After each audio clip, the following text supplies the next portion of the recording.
Good day, I'm Ronnie Zwane from Absolute Health Services. So today we're going to talk about what should a health and safety representative's appointment letter include. So why does an appointment letter matter? So firstly, it's a legal requirement that an employer with more than 20 employees must appoint or designate their health and safety representatives in writing them. So it also shows acceptance that the health and safety representative is accepting the appointment. It will also stipulate the duration that appointment letter will be valid for how long. Right, so the legal requirements, as I've just previously mentioned just now, around the appointment of health and safety representatives. The Occupational Health and Safety Act, number 85 of 1993, stipulates under Section 17 that an employer with more than 20 employees will have to appoint their health and safety representatives in writing, who are then to represent the employees' health and safety requirements within the organization. So how many health and safety representatives are required?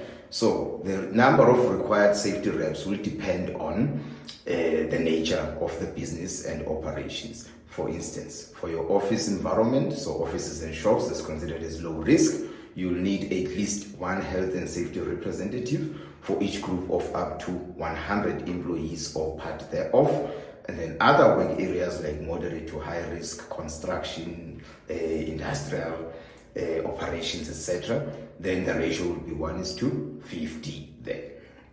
Right, so what is the election process that we have to follow there? So firstly, the employer will have to inform all the employees in the organization about the requirements of the Occupational Health and Safety Act, including the designation or appointment of the health and safety representatives and what their roles and responsibilities will be. Right, so the election process to follow. So the employer will have to inform all the employees about the requirements of the Act, including the requirement for appointing and designating health and safety representatives who are going to represent them at an overall health and safety capacity in the organization. Then, upon notification that they have to nominate the health and safety reps to represent them, then the employer must then distribute nomination letters to every employee so that they can write down the candidates that they feel will be suitable for the position.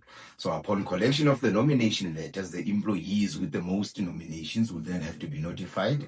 Then the employer will have to confirm the willingness from the nominated members. Once they confirm that one, then the health and safety reps must then go for training.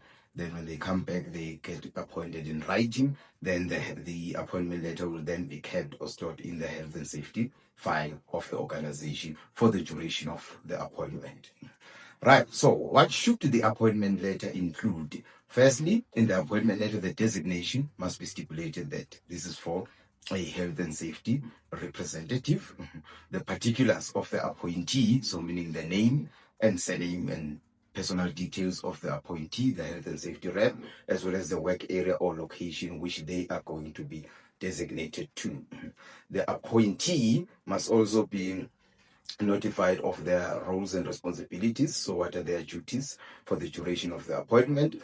The appointment duration must also be stated in the appointment letter, as well as the signatures of both the appointee and the appointer, who can be a health and safety supervisor, health and safety manager, or even a committee chairperson there.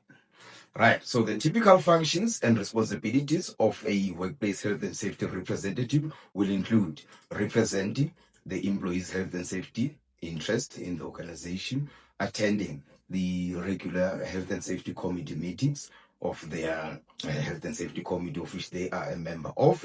They will investigate complaints that were made by the employees relating to that employee's health and safety while at work. They will inspect the workplace on a regular basis in order to be able to identify any hazards or risks that the employees may be exposed to. They need to be part of the investigation process, and they must report on general matters affecting the health and safety of the employees at work to the health and safety committee or their employer then.